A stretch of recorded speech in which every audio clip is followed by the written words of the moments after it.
Thank you for joining me today. It's Brian Gubernick, and welcome to the No Days Off podcast, where we believe that every single day brings a new opportunity to get better. As entrepreneurs, we are building big businesses with the intent being to create income, profit that we turn around and build wealth with. We talk about wealth quite a bit here at the No Days Off podcast. And we, of course, when talking about wealth, you can't help but turn to the master of wealth creation, of investment, Warren Buffett. And we're going to do that once again here today.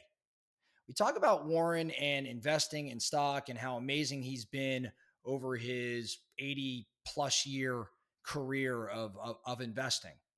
But we've never really dug into Warren's criteria for picking a stock.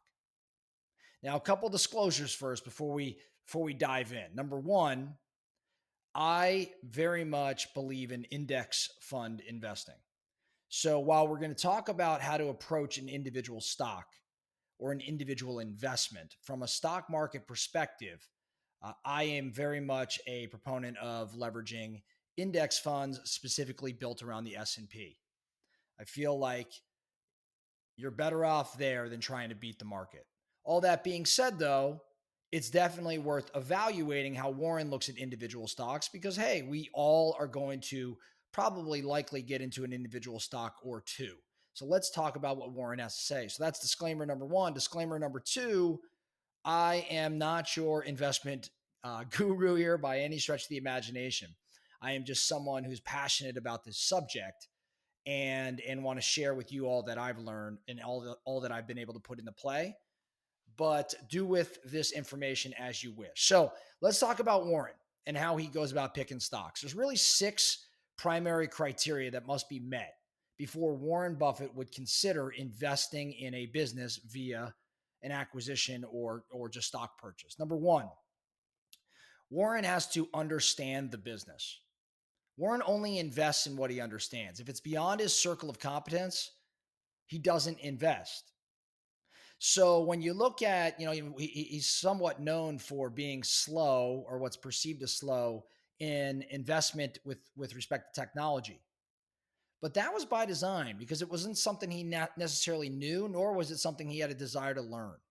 So he actually did not get involved in Apple, for example, as a stock until I believe 2016, even though he had a couple decades prior to have been engaged with it if he wanted to. So invest in what you understand, which also leads to, with respect to understanding the business, predictability of earnings. You want to understand their earnings. Are their earnings stable? The company's earnings stable? Are they predictable? And as Warren would say, at least for the next 5 to 10 years. So number one, understand the business, invest in what you understand, and invest in the predictability of earnings. If a business is not something you understand or does not have predictability of earnings, Warren would not be investing in it. Criteria number two, invest in companies that have a strong economic moat. In other words, invest in companies that have a competitive advantage. Maybe that advantage is a brand like Nike or Coca-Cola. Maybe it's patents. Maybe it's some sort of network or platform effect. Not only must it have a competitive advantage, Warren would tell you that that competitive advantage must be sustainable for decades. So let's take a Coca-Cola, for example. Incredibly strong brand, a patented formula. And I would say that Coca-Cola probably is sustainable for several decades. There's been many that have attempted to disrupt Coca-Cola, but they are so entrenched in our world, our culture, I don't see them going anywhere. Hence why Warren has a big position in Coca-Cola. So, number two, they have to have a strong economic moat. Number three, consistent financial performance. Warren wants to know if there's high returns on equity. Are there stable profit margins? Is there low debt levels? Is there free cash flow?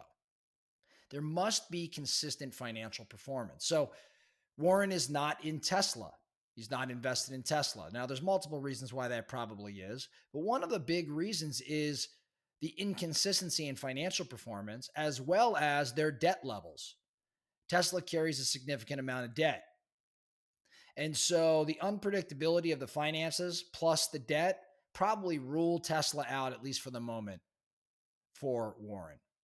So number one was understanding the business. Number two, making sure it has a moat. Number three, is there consistent financial performance? Number four, and this is a big one, management quality. Is the management team, is the leadership of the company competent, and is it honest? Is management reinvesting profits? Is it returning capital to shareholders? Maybe it's via dividends or stock buybacks. What's the quality of the management? Warren may be most well known with respect to this criteria because he's purchased a lot of companies based on the ownership or the family that owned that company more than anything else. See's Candy is a great example. One of their favorite deals, Warren and Charlie Munger's favorite deals, was See's. And why? Because of the quality of the family that owned See's Candy before they acquired it. You could see throughout their portfolio, there are a tremendous amount of companies owned by families that they either partnered with that family or acquired the business from that family. Usually they want to keep the management, though. 9 out of 10 times, Warren wants to keep the management in place. So he actually is looking for a competent and honest team that can be retained. Number 5, intrinsic value. The way Warren looks at intrinsic value of a company, he takes their future cash flows and he discounts those cash flows to the present. He only buys companies, he only buys stock that's trading. So the market value that company is trading below this intrinsic value. So in essence, he's calculating what he perceives to be the value of the company based on hard data. And then he's comparing that calculation against what the market is asking.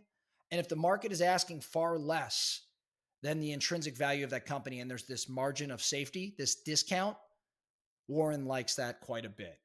Now, this is one of 6 criteria, so can't just be this one, but this is a significant one for him.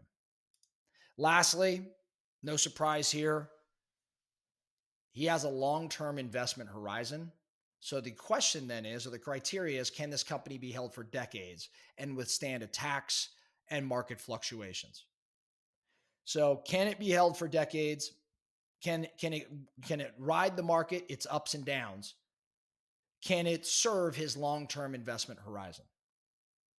So to recap, Warren's 6 criteria. Number 1, understand the business. Number 2, make sure it has a strong economic moat. Number 3, make sure it has consistent financial performance. Number 4, is there management quality, high management quality. Number 5, intrinsic value, is there margin of safety. And number 6, does it serve his long-term investment horizon? Some companies that Warren owns, some of the top 10 holdings: Apple, Bank of America, Coca-Cola, Kraft Heinz, American Express, Chevron. That's 5 or 6 of his top 10 holdings. You can see how each of those companies meet the criteria. So what do I want you thinking about today? Obviously, I want you to use Warren's criteria when selecting stocks. Take all of that into consideration. But I also think this applies outside of stock. Many of our No Days Off Nation listeners are out there purchasing businesses or purchasing real estate. I think the exact same criteria can be used in, say, a real estate investment. Do you understand the real estate investment? Is it predictable in its performance? Is there something unique about the property that makes it enticing or intriguing to a renter? Is there something that gives it some, dare I say, competitive advantage? Has it consistently performed before you owned it? Right? What's the value of that property relative to what you could pay for it? That would be intrinsic value versus market value and the margin of safety. And then lastly, is this investment going to serve you for decades? Because we here at No Days Off do not believe in actually selling assets that are appreciating and cash flowing. So it's got to be something that can last for decades. So let's take a look at your processes against Warren's and see what opportunities there are to improve the process by which you're following today. And in doing so, make yourself a much stronger investor and help us on this path to creating greater wealth. That's all I have for you today in the No Days Off podcast. Thank you so much for listening. And remember, every single day brings a new opportunity to get better. So let's